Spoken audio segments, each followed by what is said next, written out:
Balikan po natin ang balita tungkol sa sunog sa Tondo, Maynila kung saan 5 batang magpipinsan ang namatay at may 2 pang pinaghahanap. May unang balita live si Bam Alegre. Bam! Maris, malungkot na balita sa Tondo, Maynila bago ang bagong taon dahil di bababa sa 5 ang nasawi sa nangyaring sunog dito kagabi. Sa ikalawa at ikatlong palapag sumiklab ang sunog sa residential property na ito sa Barangay 97, Tondo, Maynila, pasado alas 10 kagabi. Itinaas ang hanggang ikalawang alarma para rumesponde ang hindi bababa sa 8 fire truck.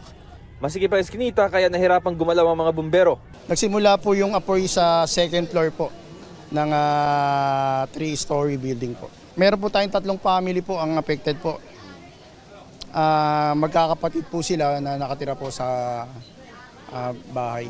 Magkano ba yung Ang estimated damage po natin is more or less 150,000. Nakontrol ang sunog pasado alas 11 kagabi pero tumambad ang trahedya. Patay ang 5 batang nasa loob ng nasunog na bahay. Magpipinsan sila. Iniimbestigahan pa kung paano natrap ang mga biktima. Labis ang hinagpis ng kanilang mga kaanak. 5 po yung mga bata.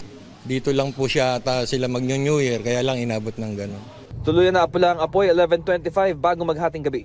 Ayon sa Bureau of Fire Protection, babalikan pa nila ang pinangyarihan ng sunog para sa mopping operations dahil ayon sa mga naapektuhang residente, may 2 pa silang kaanak na nawawala. We gathered information from the direct witnesses and lately we will go and gather din ng mga ashes, debris and electrical wirings for laboratory examination.